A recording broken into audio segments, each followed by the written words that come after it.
The light in the subterranean briefing hall was even, cold, shadowless. It emanated from panels set into the ceiling and walls, bathing the space in a sterile white luminescence that reflected off the polished gray floor and the smooth surfaces of the control consoles. The air was still, its temperature maintained to within 1/10 of a degree. Circulation ensured by a silent ventilation system that scrubbed away any stray odors, leaving only the faintest scent of ozone and sterilizers.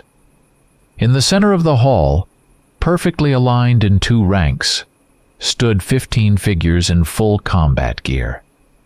Their stance was impeccable, spines straight, arms lowered at their sides, gazes fixed forward on the 3-dimensional holographic display shimmering at the front of the room.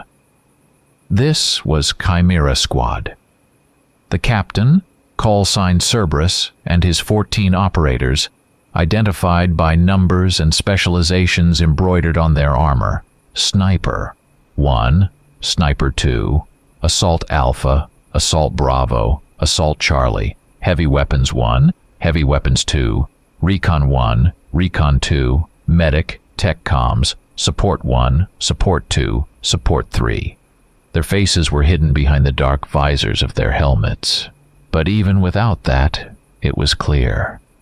Emotion was absent here, replaced by years of genetic modification and psychological conditioning. The holographic display flickered to life, first showing the command insignia, then shifting to a complex diagram. A voice, devoid of inflection, issued from hidden speakers. The source of the voice was unseen. Perhaps a recording, perhaps a live feed from the operation commander, a figure who remained in the shadows, merely an abstract authority. Chimera Squad, the voice stated, each word stamped out with mechanical precision. Data has been received requiring immediate action. Protocol Lycanthrope Omega has been activated. The display flashed a map of Yellowstone National Park. A red contour outlined an expansive, predominantly forested zone in the park's northwestern section. The scale zoomed in, revealing topographic details: ridges, valleys, rivers, dense tracts of forest. Markers appeared, indicating points of recent incidents. Reconnaissance data confirms the presence of multiple Class A biological threats within the designated sector. Codename: Lycan. Preliminary assessment: 8 individuals. The next slide showed a data compilation. Target characteristics: maximum speed over short distances, up to 50 miles per hour. Physical strength sufficient to deform light-armored vehicles. Sensory capabilities hypertrophied. Olfaction effective up to 3 miles. Hearing capable of distinguishing low-frequency vibrations, such as heartbeats, at a range of up to 550 yards. Vision adapted to low-light conditions. Presumably includes elements of the thermal spectrum. A high level of tactical interaction within the group has been recorded.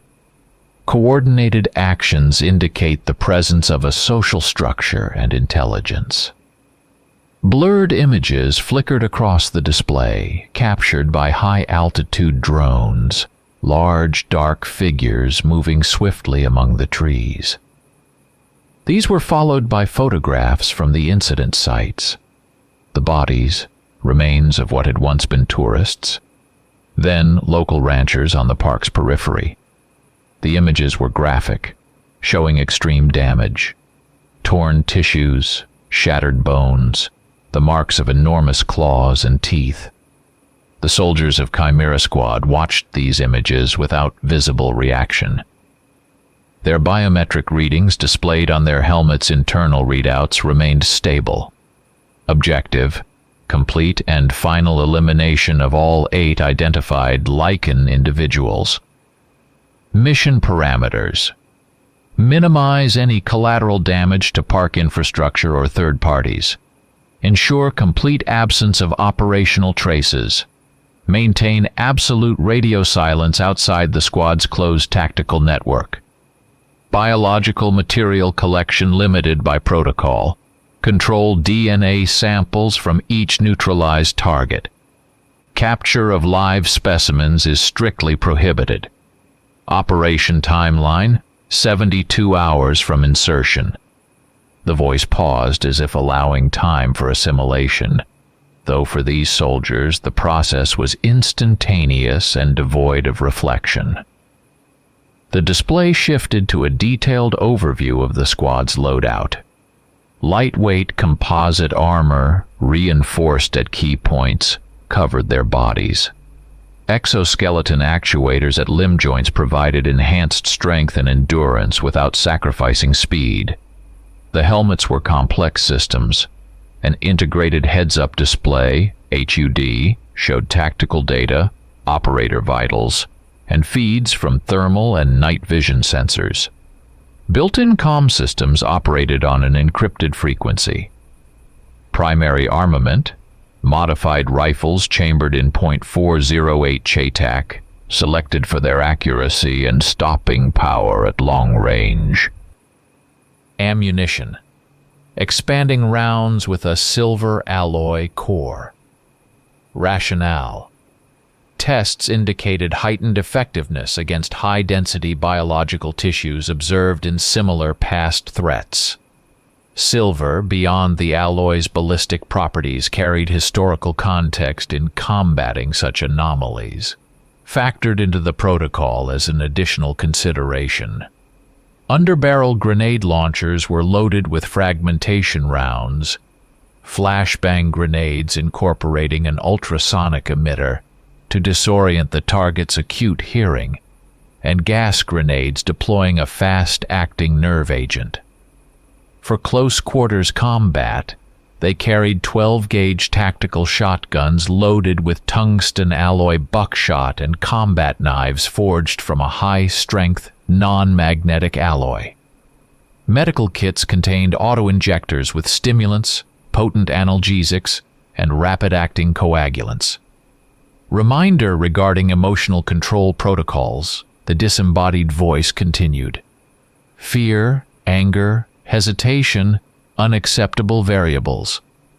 Personnel losses are a statistical probability requiring immediate recalculation of the tactical scheme and continuation of the mission.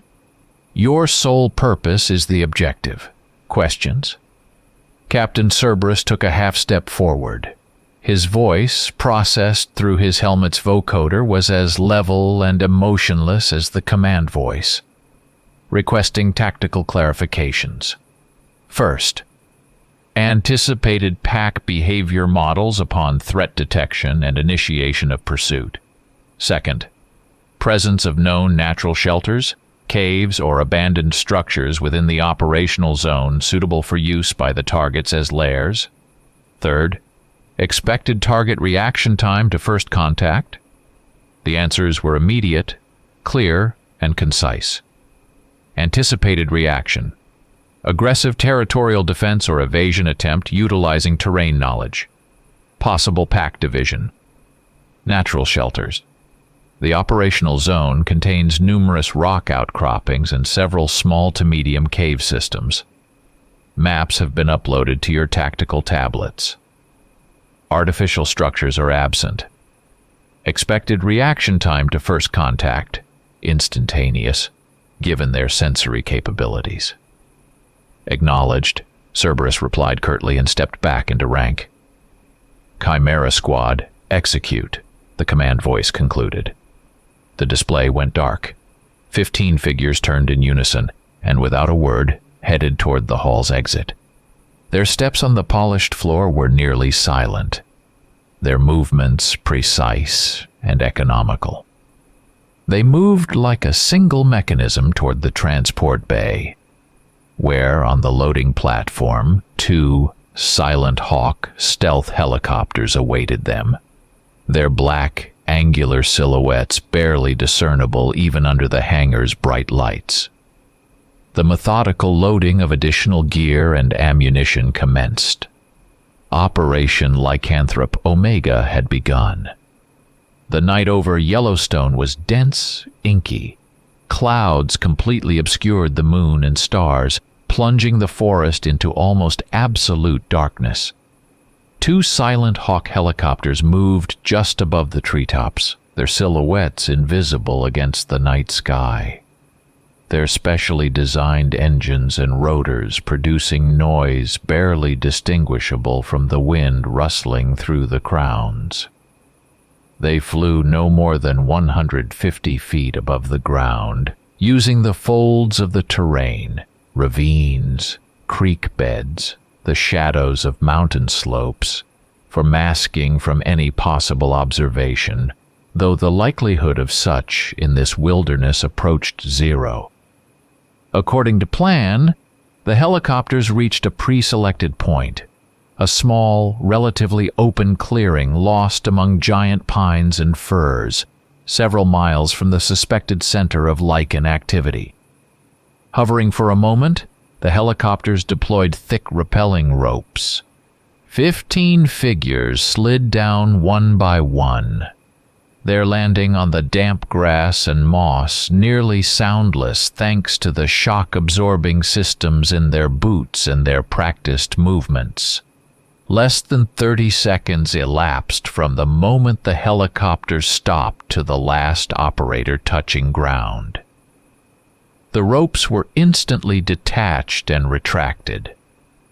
The helicopters, maintaining altitude, dissolved just as silently into the darkness, leaving behind neither a heat signature nor a sound that might attract attention.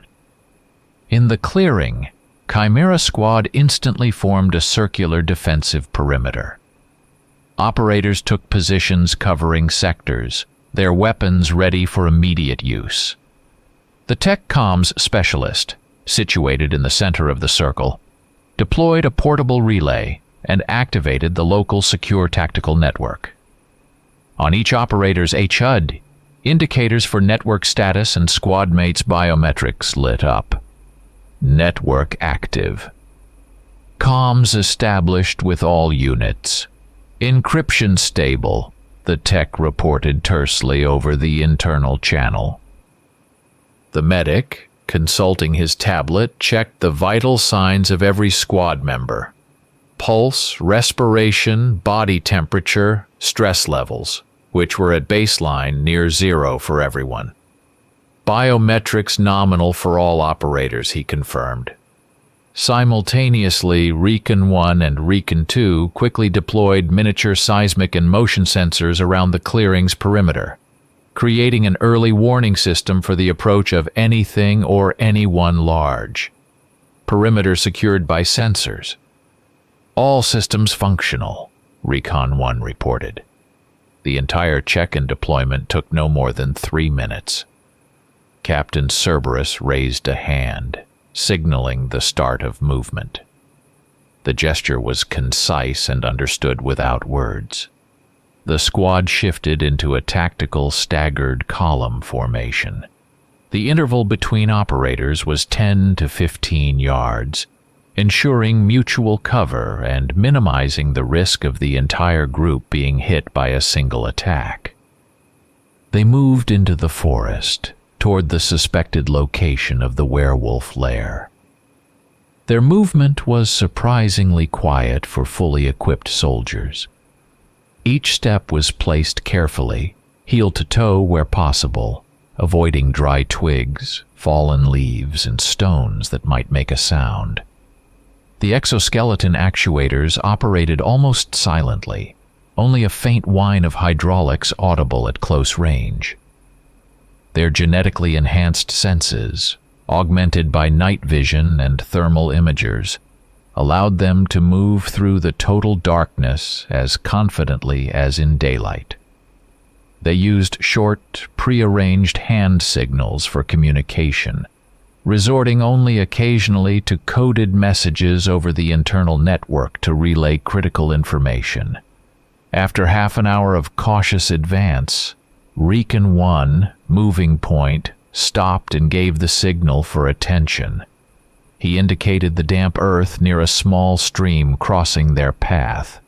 In the faint light of the NVGs, prints were visible.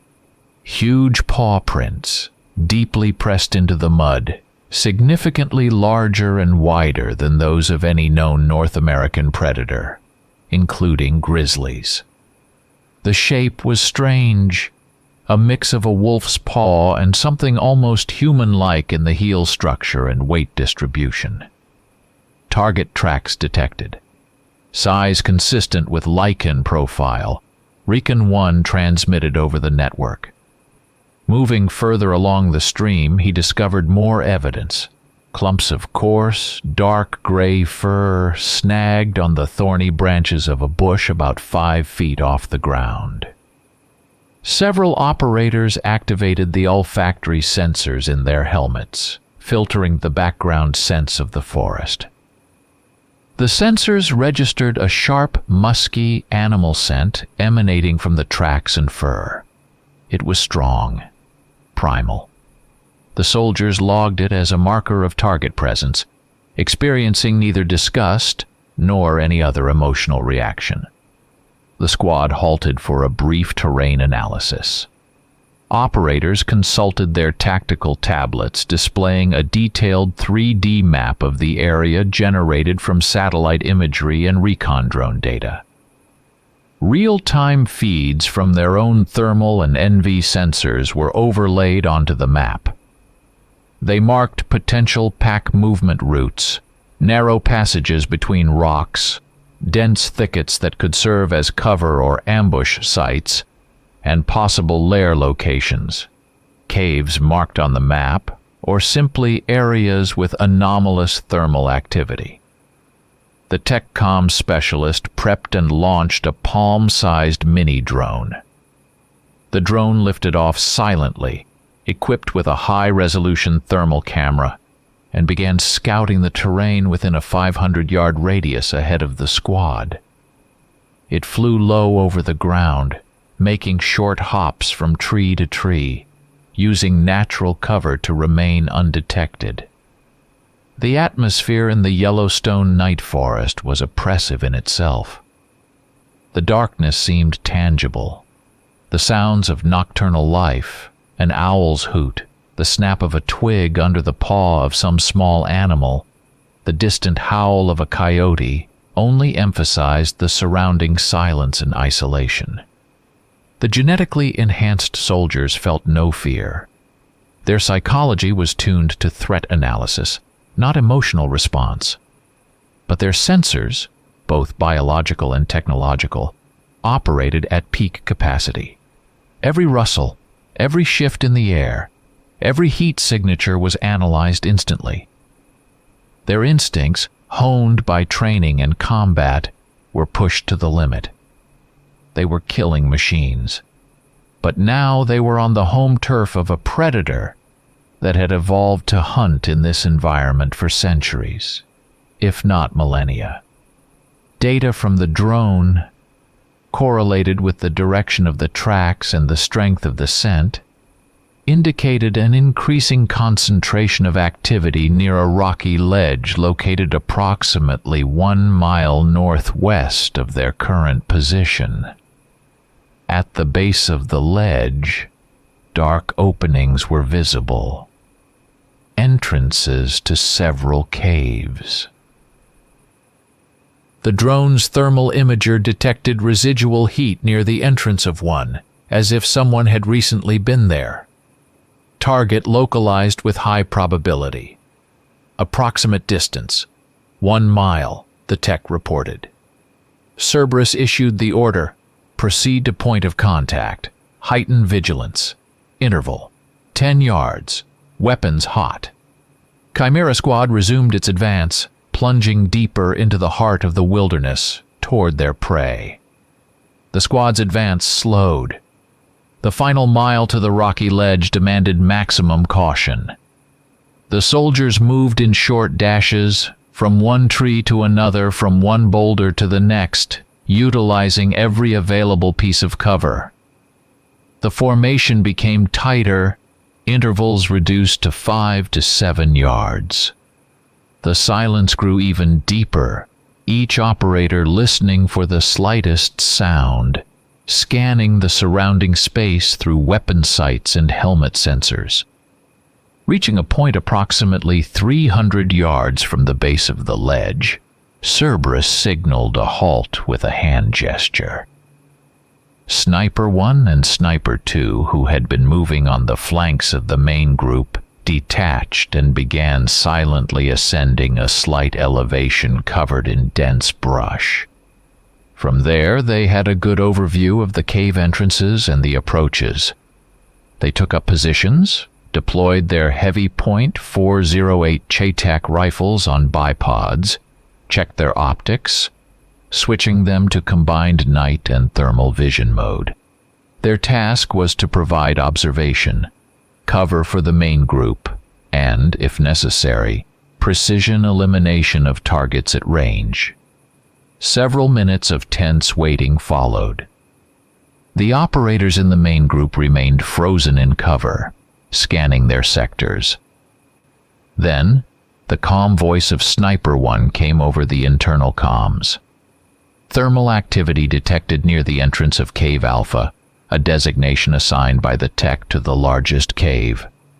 Multiple large thermal signatures inside. One signature moving outside near the entrance. Moving perimeter patrol, radius approximately 20 yards. Cerberus immediately requested clarification. Sniper 1, can you confirm ID? Sniper 1 increased the magnification on his scope. An image appeared on his helmet display. A large, dark creature moving on 4 limbs, but its proportions and skeletal structure were clearly different from ordinary animals. Its height at the shoulder reached nearly 4 feet. Its build was powerful, muscular. Its movements were fluid, predatory. The creature periodically stopped, raised its head, sniffing the night air, turned its ears, catching sounds. Positive ID. Matches lichen profile. Preliminary assessment suggests a young individual, possibly female, moving along the edge of the visible zone, exhibiting less caution than anticipated. Possibly distracted by scent or sound outside our perimeter, Sniper 1 reported. A brief pause ensued while Cerberus processed the information and made a decision. Eliminating the sentry could immediately alert the rest of the pack, but leaving it could lead to the squad's detection. Protocol demanded the elimination of all individuals. The element of surprise was critical for minimizing their own losses. Sniper 1, the target is yours. Cerberus's order came over the secure network. Fire when ready. Point of impact at your discretion. Priority is instantaneous neutralization. All other units, maintain full sector scan. Prepare for immediate contact post-shot. Sniper 1 acknowledged the order. His finger settled on the trigger. He checked the data from the ballistic computer integrated into his scope. Distance 315 yards, wind light, crosswind, half a mile per hour, air temperature 45 degrees Fahrenheit. He made microscopic adjustments. The aim point was selected, the center of the visible torso mass, slightly below the base of the neck, ensuring destruction of vital organs and the spine. His breathing became even, almost imperceptible, his pulse steady as clockwork. No doubt, no excitement, only trajectory calculation and task execution. He squeezed the trigger smoothly. A muffled short crack echoed, the sound of the shot effectively absorbed by the massive suppressor mounted on the rifle's barrel. It was no louder than a heavy branch falling. The .408 caliber round, leaving the barrel at supersonic speed, covered the distance to the target in less than half a second. The werewolf, pacing along the rock face, suddenly jerked violently, as if struck by an invisible hammer. a short, gurgling sound escaped its maw, a nascent howl instantly cut off by the rupturing of lungs and trachea. The creature collapsed to the ground, its limbs convulsing briefly before falling limp. The thermal signature on Sniper 1's display began to fade rapidly. Target hit. No life signs.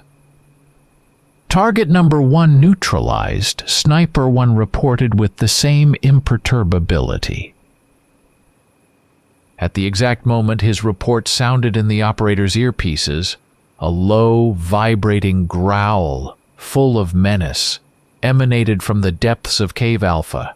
It swelled into a protracted, blood-curdling howl, carrying notes not just of alarm and fury, but something akin to grief. The pack instantly recognized the death of its kin. On the thermal imagers of the snipers and the covering group, several large heat signatures inside the cave began moving sharply, chaotically. The element of complete surprise was lost. Withdraw. Rally Point Beta 100 yards back. Move, Cerberus commanded. He understood that remaining in the open terrain before the lair of an enraged pack was a tactical error. Recon deploy perimeter tripwire mines on likely pursuit paths during withdrawal. Assault group establish defense at Point Beta, prepare to repel attack. Snipers cover cave approaches, suppress targets on appearance. The squad acted as one, instantly executing orders. The operators began a rapid but organized withdrawal under the covering fire of the snipers, who now watched the cave entrance intently. The recon operators, moving last, planted small devices in the ground, mines reacting to motion and heat, transmitting alerts to the soldiers' HUDs and capable of deploying a net or a stunning charge. First blood had been drawn. The hunt was shifting into an active, lethally dangerous phase. Deep within the cave, chaos reigned. The scent of the slain young female's blood carried on a faint draft, mingled with the smell of fear and adrenaline from the remaining 7 werewolves. The instantaneous, inexplicable death of their kin triggered a primal reaction, a mixture of panic and blind fury. But the Alpha, an old, scarred male whose graying hackles bristled, did not succumb to the general confusion. Years of survival, countless battles with rivals and rare but dangerous enemies, had taught him to recognize this kind of threat. This sudden, quiet strike from the darkness, these were not ordinary hunters with their loud rifles and bright lights. This was something different. Organized, lethal. He issued a series of short, guttural barks, less a command than an instinctive demand to rally, to group together. The grief for the fallen female, the sense of loss for a part of the pack, was almost physically palpable, hanging heavy in the cave's stale air. But the survival instinct of the entire group now took precedence. 2 young males, the largest and strongest after the Alpha, couldn't contain their rage. Blood rushed to their heads, drowning out caution and the leader's warning growls. They burst from the dark mouth of the cave, heading toward the direction from which their heightened senses told them death had come. Their goal was to find and tear apart the killer. They charged forward, relying on their incredible speed and strength, confident that nothing could withstand their onslaught in close combat. It was a fatal mistake. As soon as the 2 massive figures erupted into the open space before the cave, the night exploded with fire. Sniper 1 and Sniper 2, along with operators Heavy Weapons 1 and Heavy Weapons 2, now occupying positions at Point Beta, opened precise and coordinated fire. Heavy rounds, likely .50 BMG or similar high-caliber ordnance fired from support weapons, struck with immense kinetic energy. One of the young males was literally knocked off its feet by a series of impacts to its chest and forelimbs. The bullets tore through muscle and shattered bone. It howled in pain and fury, attempting to rise onto its hind legs, but at that moment a precise shot from Sniper 2's .408.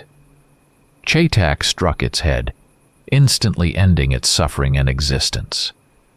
Target number 2 neutralized, the sniper stated dispassionately over the internal network. The second male proved nimbler or luckier. The first bullet hit its hind leg, eliciting a piercing yelp of pain. Self-preservation instinct overwhelmed rage. It veered sharply, using its speed and agility to disappear behind large boulders and tree trunks, escaping the line of fire and limping back towards the relative safety of the cave. Cerberus, observing the brief engagement via the tactical display fed by his operator's weapon sights, instantly analyzed the situation. A direct assault by the werewolves on his squad's prepared and well-armed positions was ineffective and led only to losses among the attackers. The Alpha, judging by the fact he had kept the others inside the cave, understood this too. Simply waiting or laying siege to the cave could drag on and was risky. It was unknown if the cave had other exits. Cerberus decided to change tactics from containment to an active flush and corral. He issued new orders over the network. The squad, still numbering 15 effective units at this point according to the narrative flow, was divided into 3 groups. The first, Hammer, consisting of 6 operators, Assault Alpha, Bravo, Charlie, Support 1 Medic, and Cerberus himself, would begin applying cautious pressure on the cave, forcing the pack to abandon it. The second group, Anvil 1, with 4 operators, Recon 1, Support 2, Heavy Weapons 1, Assault Delta, Support 3, renamed for this phase, was tasked with a flanking maneuver from the left to occupy a position on the pack's likely retreat path, blocking the creek valley. The third group, Anvil 2, comprising 3 operators, Sniper 1, Sniper 2, Tech Comms, remained on the high ground, providing overwatch fire, observation, and cutting off any escape attempts up the mountainside. Hammer Group began a slow, methodical advance toward the cave. They moved from cover to cover, constantly scanning the entrance and surrounding terrain. Reaching a distance of approximately 50 yards, Assault Alpha, on Cerberus's command, fired his underbarrel grenade launcher. A flashbang grenade with an ultrasonic component struck the rock face near the entrance and detonated with a deafening concussion and blinding flash. Furious but disoriented snarls echoed from within the cave. Simultaneously, Anvil 1 and Anvil 2 groups began their maneuvers, moving swiftly and silently along routes predetermined on their tactical tablets, utilizing every fold in the terrain for concealment.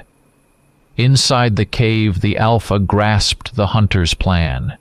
The concussion and ultrasound inflicted pain on his heightened hearing and that of his pack, but he fought the disorientation.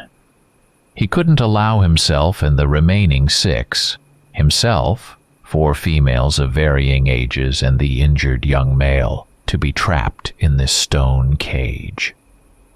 Getting caught between the advancing group and the cut-off teams meant certain death. He made the only possible decision: lead the pack away. Not via the obvious route down the valley, but along a difficult, almost sheer path up the rock ledge, through narrow crevices and dense juniper thickets, where the pursuers would find it harder to use their long-range weapons, and where knowledge of the terrain gave the werewolves an advantage. He emitted a low, commanding growl, gathering the females trembling with fear and pain, and the whimpering wounded male. He led them deeper into the cave, toward a narrow passage in the rear wall that led upward, toward escape, or toward a new, deadly game. A tense game of cat and mouse began in the darkness of the Yellowstone forest. The soldiers of Chimera Squad, using their thermal imagers, motion sensors, tactical maps, and drone feeds, Tech Comms launched another drone to monitor the upper part of the ledge, tried to anticipate the pack's maneuvers and intercept them.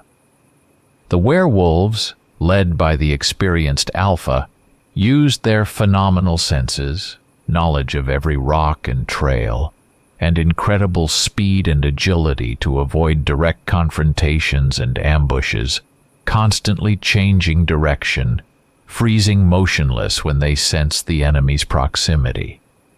Several times, brief fire exchanges erupted between pursuers and pursued, a flash of a thermal signature on the slope, an instant reaction from the snipers or hammer group, an answering snarl from the darkness. But the werewolves were too fast and moved through terrain too rugged to become easy targets. Bullets ricocheted off rocks or vanished without a trace into dense thickets. For now the pack was escaping, but the ring of pursuit was slowly, inexorably tightening. The Alpha led his pack along a narrow trail winding between rock outcroppings and thickets of thorny brush. He could feel them, the hunters, their faint scent, almost imperceptible to ordinary creatures, a mix of metal, lubricants, and something else alien to the forest, drifted intermittently on gusts of wind. He could hear, not with his ears, but with his entire body, through the vibrations in the ground, their cautious yet confident steps behind and on the flanks. They were relentless, methodical, devoid of the fear he was accustomed to sensing in other pursuers. They were closing the ring. The injured young male, whimpering with pain at every step, slowed the group considerably. His blood left an all too obvious trail, which the hunters had undoubtedly already scented. The females, 2 adults, experienced, and 2 younger ones, stayed close to him, their eyes darting fearfully in the darkness, ears twitching nervously, catching every rustle. The Alpha understood. If he continued moving the entire group together, they would all eventually be cornered in more open terrain and eliminated from a distance. His instinct as leader, his duty to protect his family, demanded immediate, decisive, sacrificial action.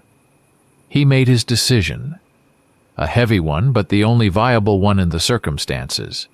He had to draw the main body of pursuers onto himself, give the others, the females and even the wounded youngster, a chance to escape, disperse, lose themselves in the vast forest. For this he chose a location, a narrow, winding gorge nearby, choked with massive boulders, overgrown with dense underbrush and old, twisted pines. The perfect place for an ambush, where the advantage of long-range weapons and night vision technology would be minimized, where speed, strength, fury, and knowledge of every stone would be decisive, where he could sell his life dearly. He stopped abruptly. The pack froze behind him. A short, tense pause followed. The Alpha turned his massive head and looked at each of the females, at the wounded young wolf who had sunk to the ground, breathing heavily. There was no human grief or sentimentality in his yellow eyes, but a deep primal bond, a responsibility for them, and unshakable resolve could be read there. He emitted a quiet, specific guttural sound, not a growl, not a howl, but a complex signal understood only by them. A signal to split, to escape at all costs. The eldest female, his loyal mate for many years, understood his intent first. Horror flickered in her gaze, but she submitted to the leader's will. She gave a quiet yip to the others, urging them to follow, and led them away from the gorge in the opposite direction, trying to move as silently as possible, hiding in the shadows of the rocks. Their departure was filled with fear, a reluctance to leave their protector and leader. But the instinct for self-preservation and the Alpha's command were stronger. The Alpha waited until the sounds of their retreat faded. Then he deliberately took several steps across an open patch, leaving clear, deep tracks of his uninjured paw. He raked his claws down a tree trunk, leaving deep gouges. Finally, he let out a short, challenging growl, loud enough to be surely heard by the pursuers, but not so loud as to betray the precise location of the hidden females. The bait worked perfectly. Recon 1 of Hammer Group, following the trail, immediately reported to Cerberus. Pack split detected. 4 or 5 individuals moving east, fainter tracks. 1 individual, presumably large male, moving north towards the gorge. Leaving clear tracks just gave auditory signal. Cerberus, receiving the report and cross-referencing it with the tactical map, made the logical decision. Pursue the larger, more aggressive target, who was clearly drawing attention, the pack leader. His elimination should demoralize the others and facilitate their subsequent destruction. Hammer Group, pursue single target into the gorge. Anvil 1, shift vector, pursue group of 4-5 east. Anvil 2, take position overlooking the gorge and eastern approach. Provide cover for both groups. Cerberus led his 6 operators, himself, Assault Alpha, Bravo, Charlie, Support 1, Medic, toward the entrance of the dark, ominous gorge. As soon as Hammer Group entered the narrow passage between the cliffs, the atmosphere changed drastically. The gorge walls rose almost vertically, converging somewhere high above, admitting only a narrow strip of the night sky. It was darker here. The air was still and felt heavy. The soldiers' footsteps echoed dully off the stone. GPS signals on their tactical tablets became unstable. Communication with the Anvil groups was maintained, but subject to potential interference. Thermal imagers showed a confusing picture. Rocks warmed by the day's sun still radiated heat, creating numerous false signatures and making it difficult to isolate the true target. The soldiers switched primarily to their night vision devices, enhancing audio sensors to pick up the slightest rustle. They slowed their pace, moving in a wedge formation, ready for an instantaneous reaction to an attack from any direction. Front, flanks, or even above. Meanwhile, the Alpha was already in position. He lay hidden behind a huge, moss-covered boulder in the narrowest part of the gorge. He could clearly hear the soldiers approaching, their muffled steps on the stones, the faint whine of the exoskeleton servos, even their steady, controlled breathing. He could smell their scent, alien, dangerous. His colossal muscles were coiled tight, black lips peeled back to reveal long, sharp fangs dripping saliva. He felt no fear of death. Only the cold fury of a defender protecting his territory and his pack, and a burning desire to take as many of these soulless killers with him as possible. He chose his point for the first attack, calculated the moment. He waited. Hammer Group advanced cautiously deeper into the gorge. The silence pressed on their ears, seeming unnatural, sinister. Every boulder, every deep shadow, every crevice in the rock was scanned visually and with sensors. The soldiers held their weapons at the ready, fingers resting near the triggers. Cerberus, moving in the center of the wedge, gestured for Assault Alpha and Assault Bravo to ready fragmentation grenades. They knew the enemy was somewhere here, close. An ambush was inevitable. The tension, though not expressed outwardly, reached its peak within each operator's system. All reflexes were honed to their absolute limit. The Gorge held its breath, waiting for the explosion of violence. The silence was shattered not by sound, but by motion, a blurred streak of dark gray fur and taut muscle.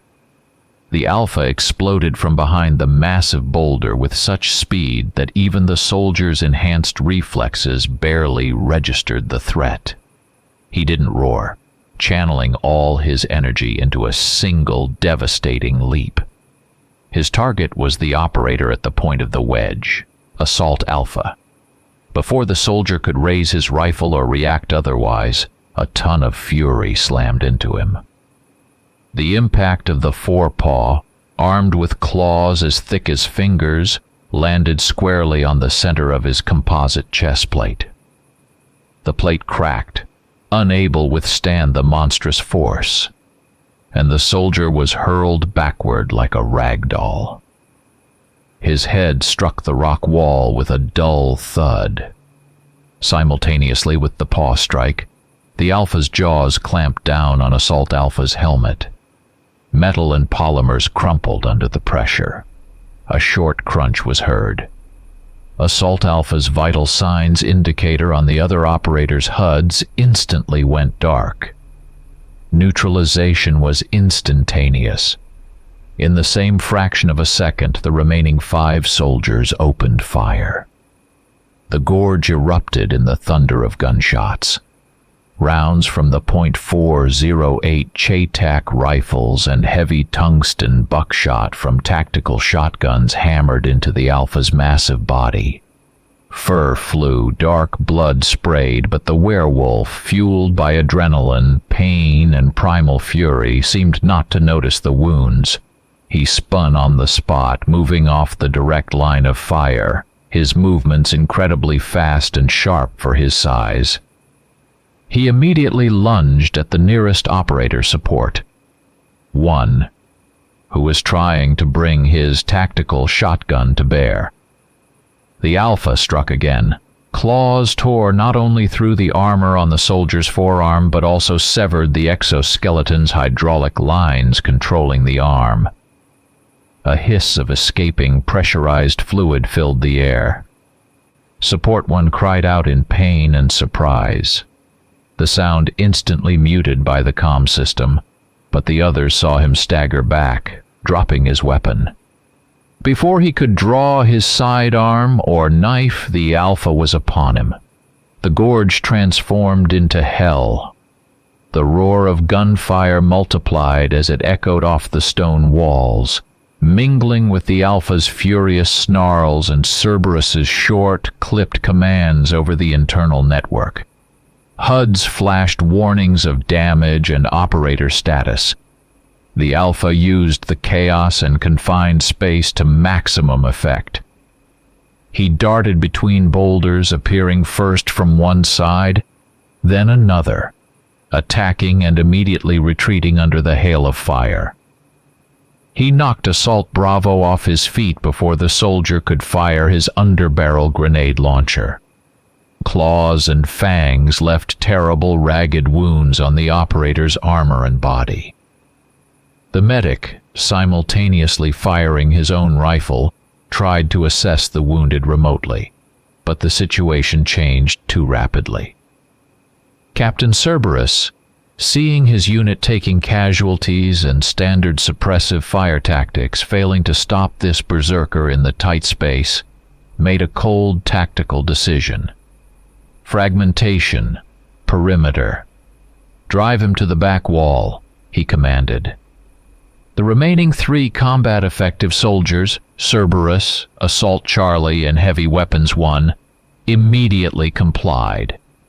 Not aiming directly at the Alpha, they threw their grenades so the explosions would bracket him against the Gorge wall. 3 blasts detonated almost simultaneously, the echoes rolling down the stone corridor. Shrapnel screamed off the rocks, creating a deadly curtain. The Alpha howled, this time in pain. Multiple fragments pierced his thick hide, inflicting deep wounds.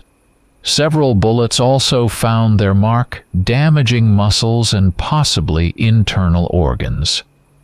His movements became noticeably slower. He breathed heavily, blood pouring from numerous wounds, staining his gray fur a dark crimson. He knew the end was near, but the fury and the warrior's instinct hadn't faded. Gathering his last strength, he made a desperate lunge, not attempting to escape, but in a final attack on the one who seemed to be the leader, Cerberus. But before he could cover the 10 yards separating them, Heavy Weapons 1, the operator with the most powerful weapon in the remaining group, had reloaded his underbarrel grenade launcher and fired. The grenade, designed to engage light-armored vehicles, struck the Alpha in the chest and detonated almost point-blank. The blast wave and shower of shrapnel threw the werewolf's massive body backward against the rock wall. He collapsed heavily onto the stones, raising a cloud of dust and small debris. He was still alive.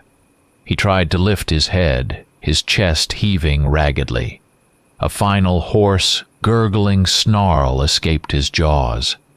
His yellow eyes, already clouding with death, stared unseeingly at the figures of the soldiers. Then he fell silent, limp. Cerberus slowly approached the motionless body. He raised his rifle and fired a single control shot into the head. Target number 3 neutralized. He reported evenly over the network, as if stating the weather. He turned to his group, conducted a quick status check via the HUD. Result: Assault Alpha, KIA. Support 1, KIA. The Alpha had finished him off after wounding him. Assault Bravo, YAA. Severe, multiple lacerations, unconscious. Assault Charlie, YA. Minor shrapnel wound to the arm. Heavy Weapons 1, unharmed.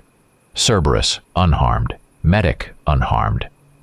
Of the original 15 operators of Chimera Squad, 12 remained potentially effective, though 1 was critically wounded. Cerberus looked at the bodies of his fallen comrades, Assault Alpha and Support 1. No emotion registered on his helmet-hidden face, no change in his voice. The loss of 3 combat units was a statistical fact requiring accounting. Medic, assess Assault Bravo's condition. Stabilize if possible. Collect control DNA samples from target number 3. Tech, he switched to the common network. Re-establish stable comms with Anvil 1 and Anvil 2. Request their status and location.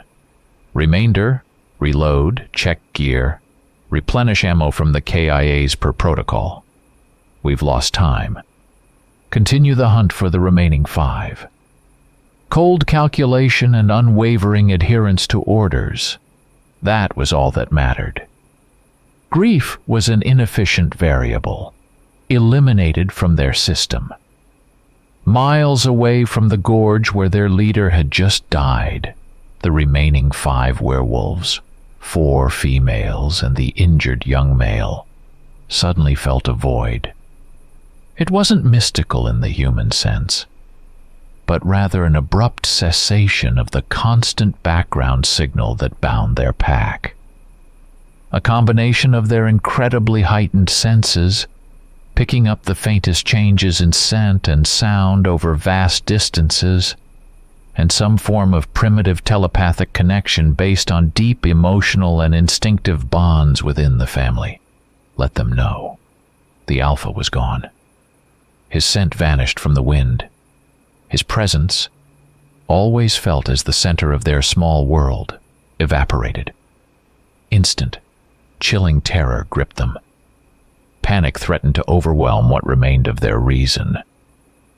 The eldest female, the one who had led them away on the Alpha's command, tried to take control. She emitted a low, rallying growl, trying to hold the group together, to unite them against the mortal threat. But the leader's death had broken the invisible linchpin holding them together. Fear, the individual instinct for self-preservation, overcame pack discipline. The group began to disintegrate on the move. Meanwhile, the hunter groups regrouped. Cerberus, receiving confirmation from the medic that Assault Bravo was stabilized, but could not be moved without risk to his life, decided to leave the medic with the wounded operator in the Gorge, establishing automated turrets and sensors for defense. Cerberus himself, with the 3 remaining operators from his group, Cerberus, Assault Charlie, Heavy Weapons 1, moved out to link up with Anvil 2 group, Sniper 1, Sniper 2, Tech Comms, who were descending from their observation post. The combined group of 6 operators now became the main strike force. Anvil 1 group, Recon 1, Support 2, Heavy Weapons 2, Assault Delta, now redesignated Hunter 1, continued the pursuit of the main body of fleeing werewolves. Soon, Recon 1 reported to Cerberus, visual contact with targets. Group has split. 2 females moving together southeast, fast pace. 1 female separated, heading east, moving slower, possibly disoriented. Injured male and another female lagging significantly, attempting to hide in dense undergrowth north of our current position. Cerberus instantly set priorities. The threat had to be neutralized systematically. Hunter 1, your target is the lone female moving east. Eliminate and report. Main group, Chimera, will take the pair heading southeast. Targets 7 and 8, injured male and last female, lowest priority. Record their last known location. Tech, deploy 2 additional mini-drones to monitor the sector with targets 7 and 8. We will return for them later. Orders were given. Groups confirmed receipt. The hunt resumed with a new, cold determination. After the brutal lesson learned in the Gorge, the soldiers operated even more methodically and cautiously. They understood that even a weakened, wounded, or demoralized Lycan posed a deadly threat in close combat. They shifted to bounding Overwatch tactics. Part of the group advanced 50, 100 yards taking cover, while the other part remained stationary, providing fire support and sector observation. Then the group swapped roles. This slowed the pace of pursuit but significantly increased safety and tactical flexibility. The Tech Comms specialist actively used the mini-drones, sending them ahead along the route of advance to scout the terrain, detect ambushes, or pinpoint targets' locations before contact. The drones flew low, their quiet electric motors nearly inaudible against the forest background noise. The remaining werewolves were gripped by primal terror. They had lost not only their leader but also 2 young, strong males and 1 female. 4 of their pack of 9, counting the first female killed, were dead. They felt the relentless pursuit, sensed the cold purposefulness of hunters who knew neither fatigue nor fear. Their movements became more chaotic, less rational. They more frequently broke into open areas, left more noticeable signs, broken branches, torn up earth, drops of the injured male's blood. Their high intelligence, capable of tactical thought, was now suppressed by overwhelming fear and grief for the fallen. They ran, but their flight became increasingly desperate and aimless. Hunter 1 group was the first to catch its target.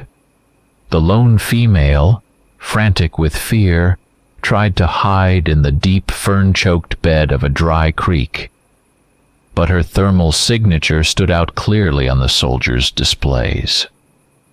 The commander of Hunter 1, Reckon 1, quickly deployed his operators, surrounding the section of the creek bed from 3 sides, cutting off all avenues of retreat.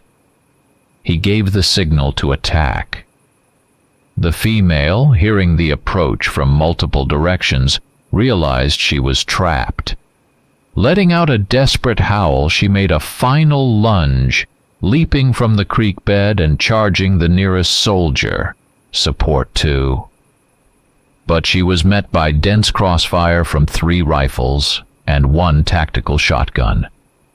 Bullets shredded her body, stopping her charge mid-leap. She collapsed to the ground, failing to reach the enemy by less than 10 yards. Target number 4 neutralized, the Hunter 1 commander reported over the network to Cerberus.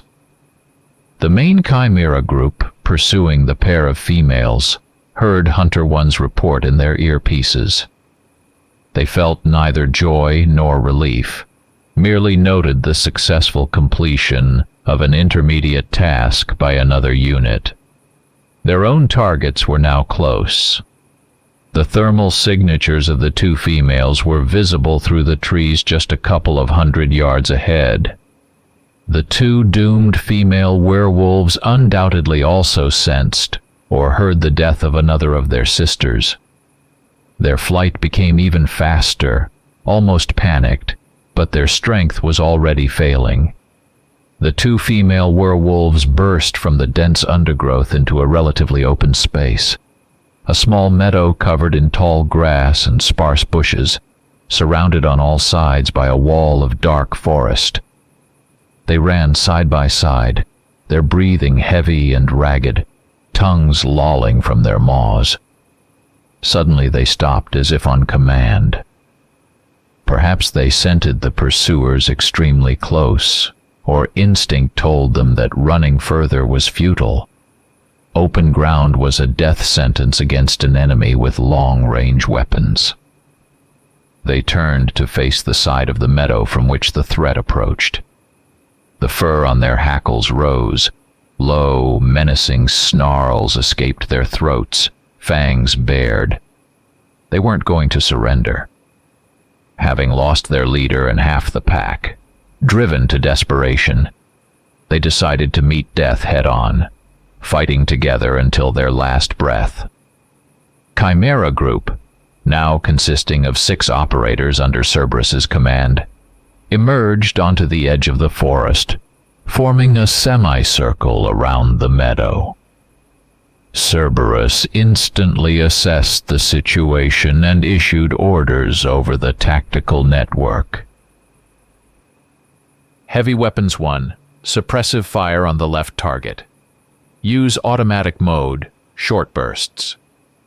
Assault Charlie, Support 2, having rejoined after target #4 elimination. Recon 1, also rejoined. Begin flanking maneuver on the right target from the left flank. Use trees for cover. Sniper 1, Sniper 2. Maintain overwatch on both targets. Fire on my command or if operators are directly threatened. The soldiers acted without delay, like a well-oiled machine. Heavy Weapons 1 armed with a modified automatic support rifle, likely chambered in .338 Norma Magnum or similar, opened fire on the left female. Bullets chewed up the grass around her. Several struck her forelegs, forcing her to drop low to the ground and seek minimal cover behind a low bush. Simultaneously, the 3 operators, Assault Charlie, Support 2, and Recon 1, began a swift but cautious movement along the forest edge to the left, attempting to outflank the second female. The right female, seeing the enemy's maneuver and not under direct fire, didn't wait. All her accumulated fury, fear, and desperation poured into a single suicidal charge. She didn't rush the main group, but aimed for the three attempting to flank her. Her speed was still astonishing. She tore across the meadow, ignoring warning shots. She managed to close the distance with the flanking group before they could secure advantageous positions. She lunged at the outermost operator, Support 2. He managed to fire his tactical shotgun, but in the heat of the attack, the werewolf dodged part of the blast. Claws struck the soldier's leg, tearing through armor and flesh. Support 2 went down, his indicator on Cerberus's HUD turning yellow, wounded. But the female's attack was her final act. Assault Charlie and Recon 1, close by, opened up on her with a point-blank fusillade from their rifles and shotguns. The massive body jerked under the hail of bullets and buckshot and collapsed lifelessly into the tall grass. The first female, the one pinned down by Heavy Weapons 1's fire, saw her last sister fall.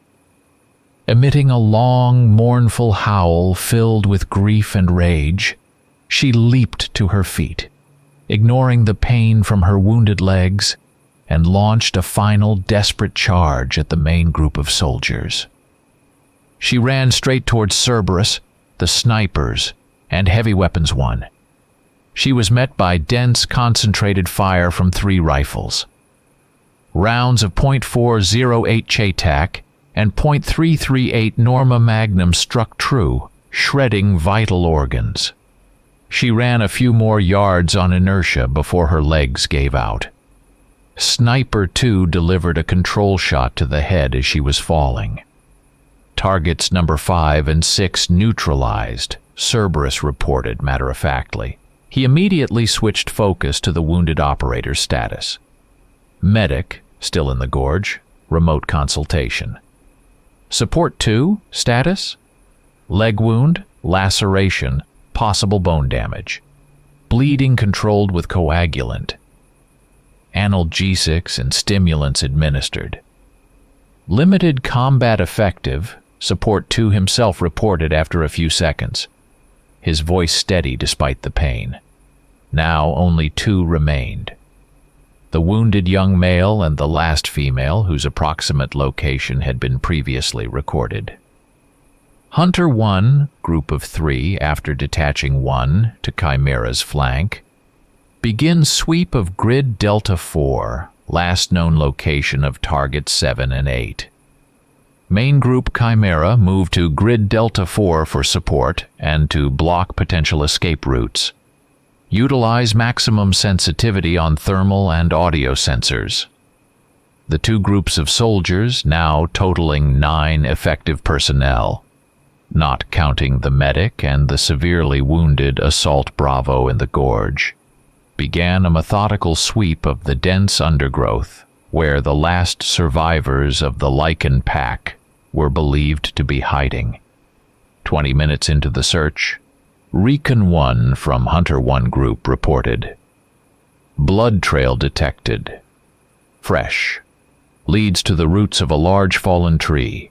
Thermal shows 2 faint but distinct signatures inside a shallow cavity under the roots. The last 2 were wolves, the young, heavily wounded male and the final female, frantic with terror, had wedged themselves into a cramped burrow dug beneath the roots of a giant pine that had fallen years ago. They lay there, trembling, pressed against each other, hoping the darkness and earth would hide them from the relentless pursuers. The commander of Hunter 1, Recon 1, after consulting with Cerberus over the network, decided not to risk operators by attempting to extract or shoot the werewolves in the narrow, dark confines of the burrow. It was inefficient and dangerous. Deploy gas, Cerberus ordered. The tech comms specialist from the main group, carrying the necessary equipment, prepped a grenade containing the fast-acting nerve agent.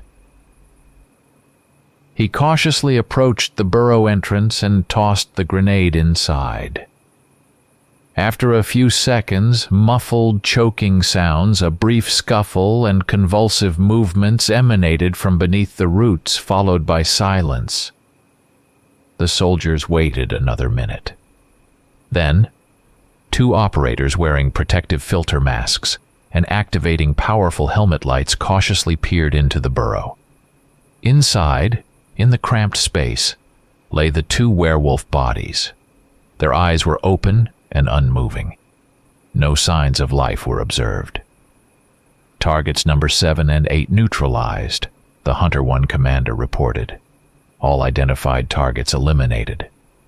The mission appeared to be drawing to a close. Silence descended once more upon the night forest, broken only by the static crackle in the soldiers' headsets. The hunt was over. Weapons were slowly lowered, but fingers remained near safeties. A heavy silence settled over the dense Yellowstone forest, no longer disturbed by the furious snarls of doomed predators or the roar of gunfire. Only the dry crackle of the tactical communications network and occasional brief commands confirmed the continued presence of humans, if these genetically and psychologically altered soldiers could still be fully called such. Cerberus's group and Hunter 1 group converged at the roots of the fallen tree where the final 2 targets had been neutralized. The total number of operators at this location was now 10. 6 from Chimera, 4 from Hunter 1. 2 others, the medic and the severely wounded Assault Bravo, remained in the gorge awaiting evacuation. 1 operator, Support 2, was wounded in the leg but could move independently after first aid, albeit with difficulty. His condition was stable. Squad losses stood at 3 killed in action and 2 wounded. The objective was accomplished, but not without cost. However, for these soldiers, cost was merely a statistical measure of operational efficiency. Cerberus ordered the commencement of the post-operation procedures phase. Conduct full sweep of all 8 elimination sites. Confirm body presence. Perform photo and video documentation of each neutralized target according to Protocol Lycanthrope Omega, Section 7B. Collect controlled DNA samples from each target. The operators split into pairs and methodically dispersed through the forest, returning to the sites of previous engagements. The cave where the first female was killed, the clearing before the cave where the second young male fell, the gorge where the alpha and 3 of their own comrades died, the creek bed where the 4th female was eliminated, the meadow where the 5th and 6th targets met their end, and finally the burrow beneath the tree. They moved quickly and efficiently, their actions precise and devoid of any emotion. No satisfaction at a job completed, no fatigue after hours of tension and combat, no grief for the fallen, nothing but the methodical execution of instructions. Concurrent with the verification and documentation, the second part of the protocol began, sanitizing the operational traces. Wherever feasible and practical, soldiers collected spent casings from their rifles and shotguns. They camouflaged the most obvious signs of combat, filling small craters from fragmentation grenades with earth and branches, removing broken branches and saplings from trails, or arranging them to look natural. Bloodstains on the ground and rocks were treated with a special neutralizing spray that accelerated decomposition and eliminated odor. The goal was to conceal the very fact of the intense firefight and struggle from any casual observers, hikers or park rangers who might stumble upon the area in the future. The bodies of the 8 slain werewolves, according to orders, were not destroyed on sight. They were carefully packaged in durable, impermeable polymer bags for subsequent evacuation and detailed study in command laboratories. DNA sample collection was also conducted with surgical precision. Small tissue fragments, samples of fur and blood placed into sterile, labeled containers. During this time, the TechCom specialist was compiling data. All information from each operator's helmet camera, biometric sensor data, weapon firing logs, tactical network logs, drone camera recordings, all were gathered into a single encrypted data packet for the final report to command. On his tactical tablet, Cerberus reviewed key moments of the operation: the recording of the first shot, the Alpha's attack, the final cleanup, cross-referencing events with the assigned objectives. All points of the order had been fulfilled, all targets neutralized.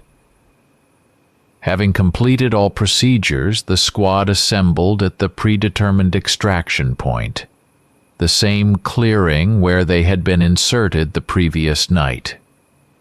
They once again formed a defensive perimeter, dispersed among the trees. The wounded support two sat leaning against the trunk of a pine, his leg immobilized. The other operators stood or crouched, weapons resting on their knees or pointed into observation sectors. They were motionless, their gazes hidden behind helmet visors fixed on the dark forest. They did not converse about the preceding battle, discuss tactics, or reminisce about fallen comrades.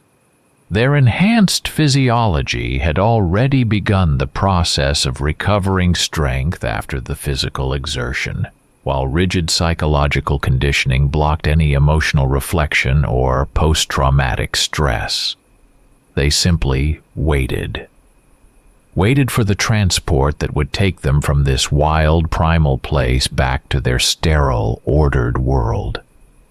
After some time, which felt like an eternity in the absolute silence of the forest, a barely discernible low-frequency hum carried from the distance. It grew rapidly louder. Above the treetops on the far side of the clearing, the dark, angular silhouettes of two Silent Hawk stealth helicopters appeared. They hovered silently over the center of the clearing at an altitude of about 50 feet. Thick cables with fast extraction harnesses descended from the open side doors. Preparation for departure commenced. The extraction proceeded with the same cold mechanical precision as the insertion. Not a single wasted movement, not a single lost second. The first aboard one of the helicopters was the wounded operator support. 2. Secured to the cable, the winch smoothly drew him inside the cabin. Following him, the bodies of the 3 fallen soldiers, Assault Alpha, Support 1, and the stabilized but still unconscious Assault Bravo, whom the medic had prepared for transport from the Gorge and brought to the extraction point, were sent up the same way. Their bodies were encased in standard black transport bags. Next came the turn of the packaged remains of the 8 Lycans, lifted 2 bags at a time by the cargo winch of the second helicopter. Finally, the remaining 10 operators of Chimera Squad, including Cerberus and the medic, attached themselves to the cables and ascended one by one into the helicopters. They moved quickly, synchronously, without a backward glance at the dark forest receding below. As soon as the last soldier was inside, the helicopter doors slid shut, and the Silent Hawks, maintaining altitude, silently glided away from the clearing, gaining speed and height only when they were over more open terrain several miles from the operational zone. Inside the helicopter transport bays, a businesslike atmosphere prevailed. The soldiers took their seats along the bulkheads, securing their weapons. Following flight protocol for safe zones, they removed their helmets. Revealed beneath were faces, male and female of various ethnic types, but all equally devoid of expression. No relief at the completion of a dangerous mission, no shadow of grief for fallen comrades, no satisfaction from a successfully executed task. Only blank, focused gazes directed either straight ahead or at indicators on the cabin walls. The medic immediately began a secondary examination of the wounded support two, checking the dressing, monitoring his vitals, and administering additional medication as needed. Assault Bravo's condition remained critical but stable for transport, later confirmed as KIA. The other operators sat motionless, their breathing even, pulses within normal resting range post-exertion. They resembled components of a complex mechanism, returning to their designated places after fulfilling their function. The helicopters flew high above Yellowstone. Below, an endless carpet of dark nighttime forest stretched out, occasionally cut by silver ribbons of rivers and dark patches of lakes. From this altitude, the place where only hours before a brutal and bloody drama had unfolded, a clash between ancient primal predators and the pinnacle of modern military biotechnology, looked utterly peaceful, calm, and untouched. Nothing hinted at the shed blood, the fury of battle, the broken lives, both human and non-human. Nature kept its secrets. When the helicopters left the national park's airspace and entered a zone of stable communication, Captain Cerberus donned his helmet and activated the encrypted channel to Operations Command. Command, this is Cerberus. Reporting. Mission Lycanthrope Omega complete. All 8 identified targets confirmed neutralized. DNA samples collected per protocol. Squad losses 3 KIA, 2 WIA. Requesting further instructions. His voice was perfectly level, without the slightest hint of emotion or fatigue, as if he were reading a standard technical report. The reply from HQ was immediate, just as dry and businesslike. Acknowledged, Cerberus. Data received. Losses recorded. Return to Base Delta for post-mission procedures. Estimated time of arrival, 4:30 local time. Good work, Chimera Squad. Out. No additional questions about combat details. No words of sympathy regarding the losses. No praise beyond the standard protocol phrase. For command, the operation was concluded, the result achieved, the statistical data entered into the relevant reports. The helicopters altered course, heading toward the secret underground Base Delta, located hundreds of miles from Yellowstone. After an hour and a half of flight, they landed on a subterranean platform. The ramp lowered, and the squad began to disembark. The wounded operator was immediately transferred to a waiting medical team and sent to the base hospital. The bodies of the fallen were taken to the morgue for standard identification procedures and preparation for disposal or preservation, depending on protocol. The lichen remains were sent to cryogenic chambers for subsequent study by biologists and geneticists. The remaining 10 operators of Chimera Squad proceeded to the decontamination zone, then turned in their weapons and gear to the armory for cleaning, maintenance, and resupply. Following this, they underwent a mandatory medical examination and a standard psychological debriefing. The latter consisted not of conversation, but rather a series of tests and scans aimed at detecting any signs of emotional instability, deviations from established psychological parameters, or unauthorized memories. The check confirmed the system was functioning nominally. The machines had returned from their task and were ready for the next order.